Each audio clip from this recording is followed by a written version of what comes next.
Hi everyone. Um, Hopefully, Marcus, you just stop me if I'm sure you can all see this PowerPoint. So I know I've spoken to some of you either through Google Meet before or over the phone, and I've gone through a little bit about biology. So I've tried to focus on the key things here and hope I'll answer some of your questions as we go. So first of all, just very quickly, sort of why you may be thinking about studying biology. And there are lots of different reasons, but I thought, Amy, limit yourself to just three. Three of the main ones. First thing, I suppose, it's a facilitating subject. It's a key subject, and lots of career paths and university choices will require biology. Medicine, dentistry, veterinary medicine, biological sciences. It's a really, really important subject. So I get a lot of people taking biology who also do subjects like chemistry and maths with the idea that they'll go on to study some sort of scientific subject at university. It's also very diverse. There are lots of different areas of biology. We've got physiology, which I'm a huge fan of. We've got genetics, conservation as well, biodiversity, immunity, really sort of a great variety of different areas. And quite often, if a student's thinking of perhaps studying a biomedical science, specifically neuroscience or anatomy, they will be introduced to those specific areas studying biology A level. So it's quite nice to have a bit of an introduction. Biology also, and I suppose this is actually one of my favourite reasons, I always say to students, it gives you more sort of educated opinions, if you like, on topical matters. So, you know, special moment with COVID-19, I think when you've got sort of a biology A level and an understanding behind you, it does really help you when you're talking about antibody testing and various things. It gives you a much clearer idea and understanding of those areas. And I've always found that quite fascinating about biology. So that's the first thing. Something else, and I'm not trying to put anybody off, but math skills in biology are hugely important. So now with the linear system of assessment, 10% of the biology A level is assessing students' math skills. And this is really important. And if some of you are sat there thinking, oh no, I hate maths, I thought I'd never have to do maths again. There is a lot of maths in biology. We prepare students for it. We introduce it right at the beginning of the course. We provide extra help for students who maybe struggle a little bit. But that is now quite a big part of the biology A level. That's why whenever I'm interviewing students, I do encourage them to take sort of, if they're doing maths or chemistry alongside biology, it is a huge help with the mathematical component. And a big part of my role is I always have to go through people's results and I have to analyse them. And something that has always been very obvious to me over the last few years, students who achieve A*A either in biology almost always study chemistry and or maths. And I think a lot of that is to do with the mathematical element. Students who study chemistry or maths, obviously their math skills have got to be fairly good, and that then translates into biology. That doesn't mean an A or A star is impossible if you don't do those subjects, but I would say in the majority of cases, students who achieve A*A do also take chemistry or maths. Okay, so a quick meet the team, the biology teachers at Ashbourne. So first of all, this is me. I'm also deputy head of sixth form at Ashbourne and head of faculty for natural sciences, as well as a biology teacher. So I'm the year 13 lead teacher. So I'm heavily involved with up to 6, year 13, but I also have quite a lot of dealing with year 12 because I run the biology clinics that I'll get to a little bit later. And also anyone interested in studying science at university will be introduced to me in year 12 as well. I'm also head of the AMSP, which stands for the Ashbourne Medical School Programme. So if anyone is thinking of medicine, veterinary medicine, dentistry, you'd be working with me from the start of year 12 for that as well. We've got Pip Arnold as well, or Philip, but he goes by Pip. He's our lead Year 12 teacher. So he sort of runs Year 12, if you like. He's the lead teacher. You'd see him for 4 of your 6 hours a week. And he's a sort of a driving force behind sort of Year 12. He puts a lot of time into clinics and really sort of pushing students forward. So you're going into Year 12, you'll get to know Pip very well. We've also got Mark Young. He's part-time. He works on Mondays and Tuesdays, and he's what we call the support teacher to Year 12 and Year 13. So he'd be the second teacher. You'd have Pip for 4 hours a week for Year 12 and Mark for 2 hours, and the same for Year 13. So Mark teaches a little bit of every Year 12 class, a little bit of every Year 13 class as well. Okay.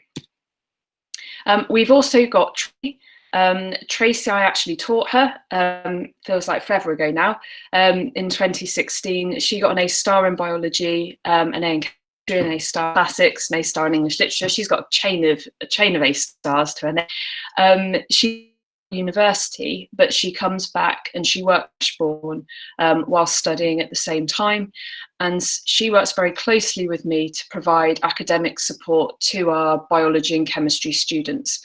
So it could be a student that maybe really needs that push. How are they going to go to the A star? She can really give some practical tips to help. She went through it herself a few years ago, and also students who maybe are struggling to put a revision plan in place. She'll work alongside me to really offer some one-to-one help there, and students respond really positively to Tracy as well.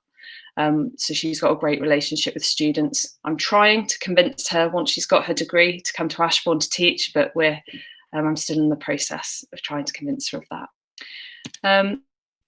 And of course, our principal, Mike Kirby, is a secret biologist. He'll claim he's a physicist, but when we went to Singapore, that's a picture of us in Singapore a few years ago for student recruitment. I convinced him we should spend one afternoon in Singapore Zoo, and he actually had a much better time than I think he thought he would. So yes, he's a physicist. I think maybe a secret biologist. So why choose biology at Ashbourne specifically? One of the things, and what students find very useful, is that we give all students what we call skeleton course notes. So there are 6 modules for biology A level, and they'll get a set of notes for each module. They're called skeleton notes because they have lots of gaps in them. Now, I've written these notes myself, and they're tailored for the specification. So if OCR says students need to know A, B, and C, we make sure to answer A, B, and C with notes. So to give you an example, if you look at the next slide, this would be a typical page of the notes. This is a diagram of the respiratory system, and you've got the diagram in there. So rather than me trying to draw a terrible diagram on the board and students copying, they've got their diagram. We'd talk through it in a few different activities to help us label it, and then every student will have a labeled diagram within their course pack. Something that's perhaps not quite as popular, within their course packs, I also embed exam questions. And I think it's so important because, and I'm sure those of you that have just been studying for biology GCSE degree, biology can seem like quite a straightforward subject. You can go through topics and think, yeah, that makes sense, that's easy, don't need to worry about that. But the way they then ask questions in the exam, it's very applied, and it's incredibly applied at A level. So you could understand, you might be given all the different specialized cells you've got to learn about, and then in the exam they'll give you a specialized cell from a species you've never heard about. They'll throw in the Latin name of the species just to try and throw you off, and then they'll ask you to apply your knowledge to suggest perhaps how those cells or species, whatever it is adapted. And that can be quite a difficult skill, which is why right from the beginning at Ashbourne we're showing students exam style questions so that there's no last minute shock towards the end of the year when they finally see some. We also offer a biology mentoring programme, and what this means is that all Year 12s get paired up with a Year 13.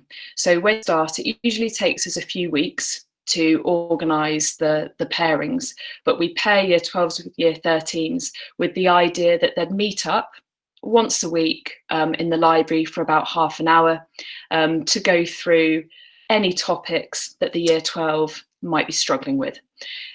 It works quite well for both students because, as you know, it's linear now. So at the end of Year 13, you're tested on everything from the 2 years. So it benefits both Year 12 and Year 13 students because Year 12s are getting someone experienced to help them. A Year 13 is being made to look back over their notes. And it's great because I know the Year 13s do not want to look stupid. So thing is they go away and think, okay, someone's asked me to go through enzymes, I'll make sure I've gone through enzymes myself so I can teach it really well. So it does work for both Year 12s and Year 13s. So that's something that we get going with late September usually. Just once we know a bit more about the Year 12s, we have a bit more about 13s and try and make the pairings as best we can. We also have biology clinic every week. So there's a picture there, you can see Pip with some students, and it runs lunchtime every week, and students can turn up. We call it a drop-in clinic. They don't have to come for the full hour. So if you're thinking, oh, but Wednesday's my worst day, I've got sort of 9 until 4, if you had a biology question, you could simply drop in at 1, I could answer it, you could go by 1:10 if it was something small. Or some people like to just come in and sit. They might not have a specific question, but they can sit for the hour. They can go through some exam questions, and then they can ask me, or they could ask Pip if they got stuck on anything. Some students also like to arrive to say, Amy, can you help me? I need some questions on this topic, or whatever it may be. And it provides us with an opportunity for that as well. So to sort of print resources to go through specific things. And you don't have to go every week. It's not compulsory, but quite a lot of the time I will suggest to students, to attend if they want some sort of extra support. And in general, I think the students that do attend clinics tend to end up they perform at a higher level in the end because they've just had a little bit of extra support. And students' feedback is fairly positive with the clinics as well. I think they enjoy them, and it gives them a chance to ask questions in a sort of a more informal setting, and they get a little bit of one-to-one there as well. Great. So finally, if anyone has any questions, and I think that was a zoo trip from about 3 years ago, so my students suddenly sprung up in fancy dress, so there you go. So if anyone has any questions, I'm happy to answer them. I know that, so I'm going to give some time for some people to type in the chat any questions that they may have. But a question in the meantime is, Sure. if a student is looking to prepare to do biology in September, what can they do over the summer? Brilliant question. There's lots of different things you can do. I can send a list, and I can send this to you, Marcus, to give out to anyone who's here today, just a few things to read up on. We've got a general book list, so anyone who's looking to study the sciences, I've got a document with, I've even put pictures of the front of the books on, so you can't go wrong, you can't get the wrong book. Lots of different books to get sort of a bit of a breadth of the subject, lots of different areas, and then there can be some sort of specific topics to look at that sort of bridge the gap between GCSE and AS.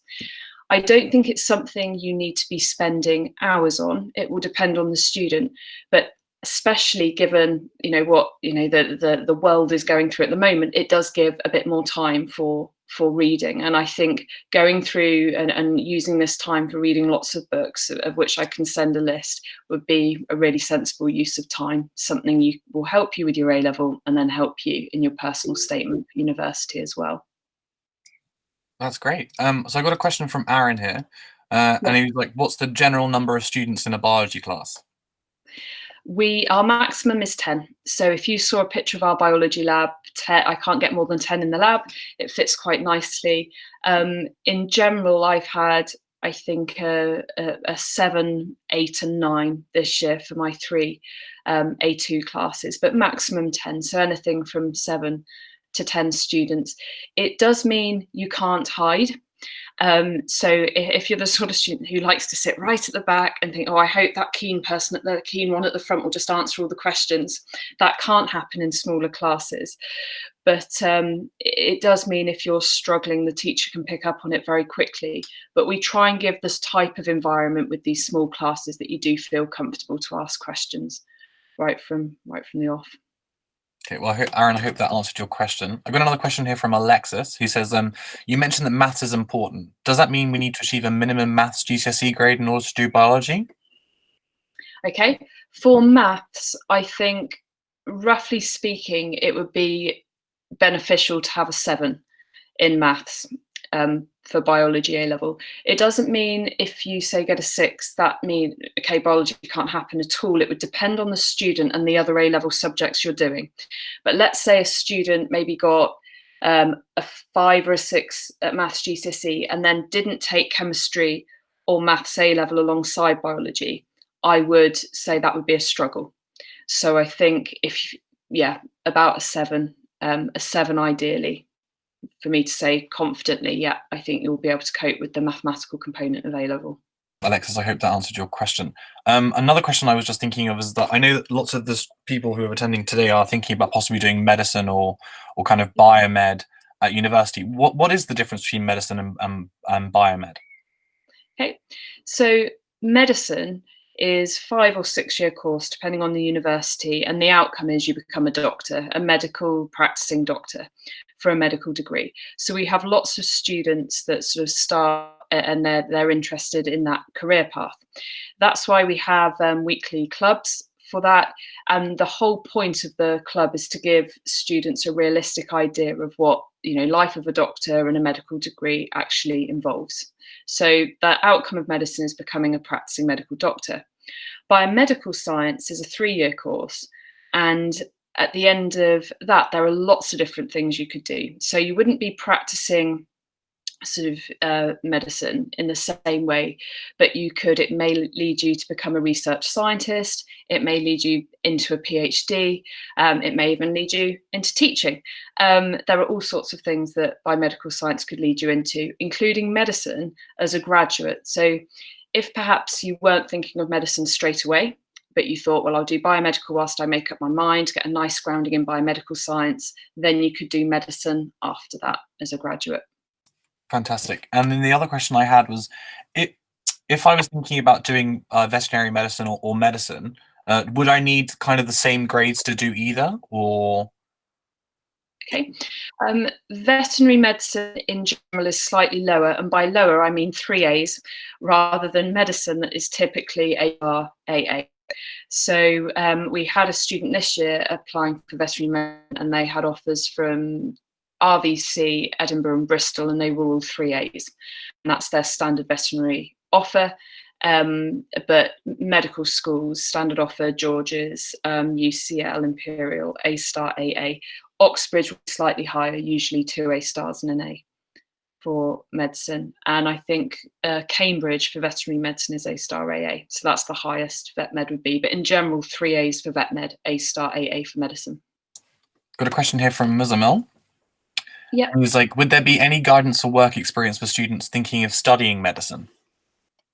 Absolutely. So work experience would be something we'd discuss in our weekly session, and it would be pretty much we focus a whole session on what you can be doing, where you could be applying to, the hospitals in the area, and we can provide some guidance. And one of the things I always say to students, it's a good thing to get a reference straight away. So a lot of the time I'll write references so you can apply for work experience with a reference straight away.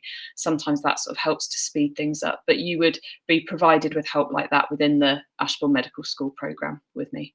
Okay, so Federico, I've just seen your question. Does the work experience have to be in the UK or a hospital? If you're applying for UK medical schools, which I assume you all are, you are expected to have exposure to the NHS within the UK. So any work experience in a hospital is important. And that's not to say if you, I don't know, you did work experience in another country, you couldn't talk about that. Absolutely you could. But if you're applying to a UK medical school, they would want you to have some sort of exposure to the NHS in the UK. So I work with a lot of students who arrive at the AMSP and so I've done this in my native country, I've done this, all of it's fantastic. But then we also look at sorting out work experience within an NHS hospital so that you can then compare experiences, because actually that gives you quite a good thing, an interesting thing to talk about as well in your personal statement. Okay, we've got another question here from Muzamil, who said, when are we expected to apply for work experience? The best time to apply for work experience would be in about, I would say, January of next year, January or February, with the intention of doing it over the summer holiday between your year 12 and your year 13. Now, obviously, because of circumstances at the moment, I had a lot of students that did exactly that, everything they were supposed to do, and then they had placements over the summer that then, because of COVID-19, got cancelled or rearranged to a later date. Everyone's in that position, so that's not a problem. But in general, pandemics aside, we would apply in January, February time, and then for something in the summer of year 12. So after you've done your AS exams, say end of May, maybe beginning of June, that would be a great time, because that gives you time over the summer then to reflect on your work experience in preparation for your UCAS application in year 13. Okay, perfect. And there's another question from Federico here who says, with work experience, do you need to apply for a specific post or job role? For example, can you just be a reception assistant? Yeah, any exposure to the NHS is important. I have a lot of students who say, yeah, but I want to shadow a doctor. I'm really interested in surgery, so it's really important to me that I shadow sort of a brain surgeon. And I've heard things like this. Now, that's incredibly hard, unless you've got an auntie or an uncle, maybe some of you do, that happen to be a brain surgeon or somewhere that can get you in. It's very hard to sort of go straight into sort of theatres and observing that way. It actually says a lot more about a candidate that maybe has spent a month working on the reception team in a GP surgery or in a hospital, because you're seeing things from a different angle, how you file patients' notes, how you type up patients' notes, dealing with patients. It's all about your communication skills. And actually a month of maybe filing in a GP surgery would say more about an individual than if you'd done 3 days shadowing a consultant on wards. That's generally what universities say. So we got another question from Alex here who says, would it work if I'm potentially transfer for the last year of my A levels from another school? Is this possible, or is there a big difference between the exam boards? Okay, it is possible. We've had lots of students do this in the past. If I speak from, we do OCR for biology, that's the exam board. I've had students that have done AQA, Edexcel in other places, and then have come to Ashbourne for their A2. What we do in those circumstances, you would join the 1-year programme, and that means that you get some AS support as well. So say you've done, I don't know, AQA, AS before, there'd be a few subtle differences, nothing that we couldn't get you through, but we'd make sure you were caught up on anything maybe that you'd missed. And then what you would find out is that you'd done some of the things that you'd then be taught in A2, but it just makes sure there are no gaps in your knowledge. But now it's linear. There are very few differences between the exam boards. It was a different story a few years ago, different coursework requirements, blah, blah, blah. But now it's linear. It's actually easier to move from one exam board to the next. Okay, perfect. Alexis, I hope that answers your question. So in the meantime, Amy, do you mind telling us a bit more about how many hours we do for biology a week? Yeah, sure. So all year 12s and year 13s will have 6 hours of teaching a week. That's 3 2-hour lessons. Like I said, in year 12, Pip is the main teacher, so you'd have Pip for 4 hours, you'd have Mark for 2 hours. In year 13, I'm the main teacher, so you'd have me for 4 hours, Mark for 2 hours. So it's 6 hours, which is, a good amount of teaching time. And on top of that, you then have clinic, you have mentoring. It does mean that we get through the syllabus by the Easter holiday, which gives us a whole usually half a term to really get to grips with answering exam questions, so that students inevitably feel that they're in a really strong position for the exams. Thanks, Amy. Another question from Alyssa here. It says, does the school go through the UCAT test? It does. It does. We cover all of that in the Tuesday lunchtime sessions for the AMSP, so BMAT and UCAT. UCAT questions, when you first see them, you'll probably think, lots of students, oh, I'm never going to be able to pass these questions.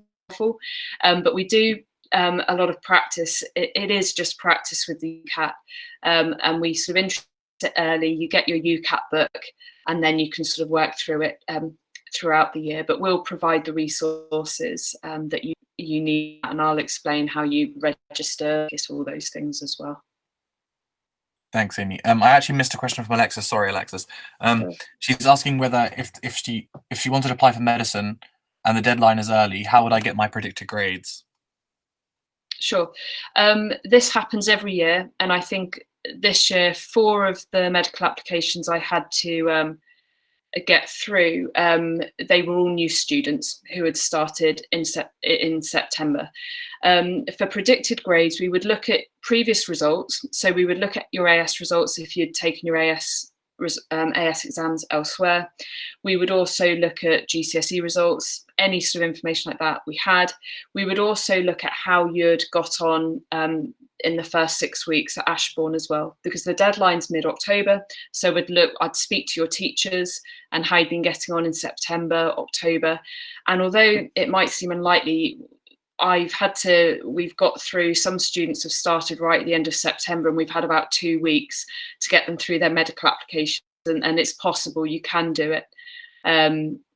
But predicted grades, a lot of it would be based on, what your teachers, we're fairly good, I'd say, at sort of working, assessing students' potential when they join us and sort of in their lessons. Thanks. I've got a question from Muzamil here. Says, is it ever likely that you'll have a full day of lessons from 9 a.m. to 6 p.m.? It's possible, definitely. I think out of I taught 25 A2 biologists this year, and I think about 2 of them had 1 day a week when they worked through from 9 till 6. So you'd be a little bit unlucky. You'd never have any lessons with me past 4 o'clock, because I do all my teaching between 11 to 4, because I'm involved with other things, 4 till 6 first thing.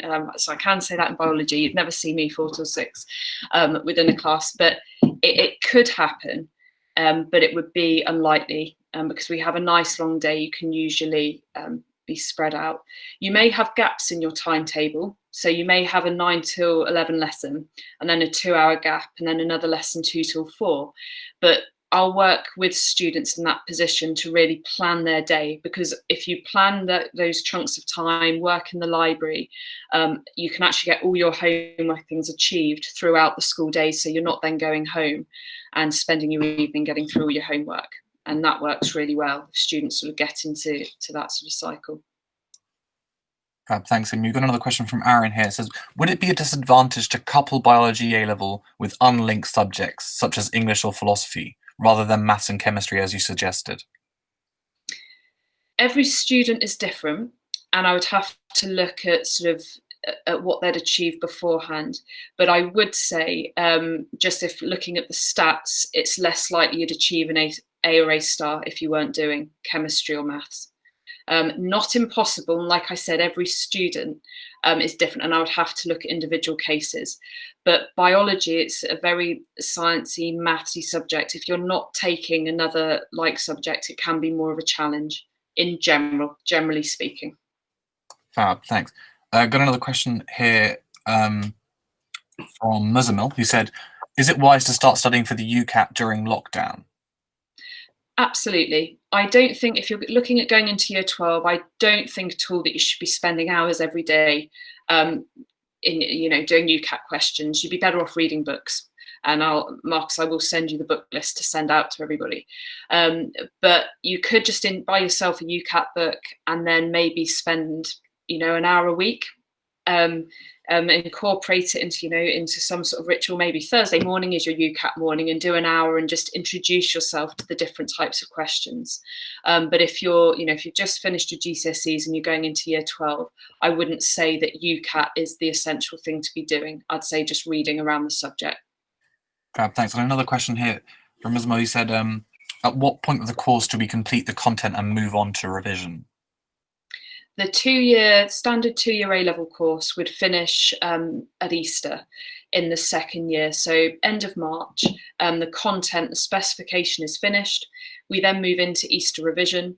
And then following Easter revision, we have 6 weeks of term, and then study leave starts and the exam. So that 6 weeks post-Easter is purely for, and that's to me is the most important 6 weeks you'll do within the two years, because that's the point where your teachers in a weird way can actually be the most helpful to you, because we've taught you all the theory, but in that 6 weeks it's really then going through the application, because that's where students struggle. You may be able to recite the revision guide, tell me everything there is to know about photosynthesis, but then we have to really teach students how you apply that to exam style questions, which is, I think, the hardest part of biology A level. Okay, Amy, I don't think any more questions will be forthcoming, but if they are, so if you guys have any more questions, feel free to email us. I'll put the admissions email in the chat now, and that way I can pass them on to Amy and I can get back to you via email. But thank you so much for your time, Amy. It was a really good presentation. You're very, very welcome. All right, bye everyone. Bye, Amy. Bye. Bye.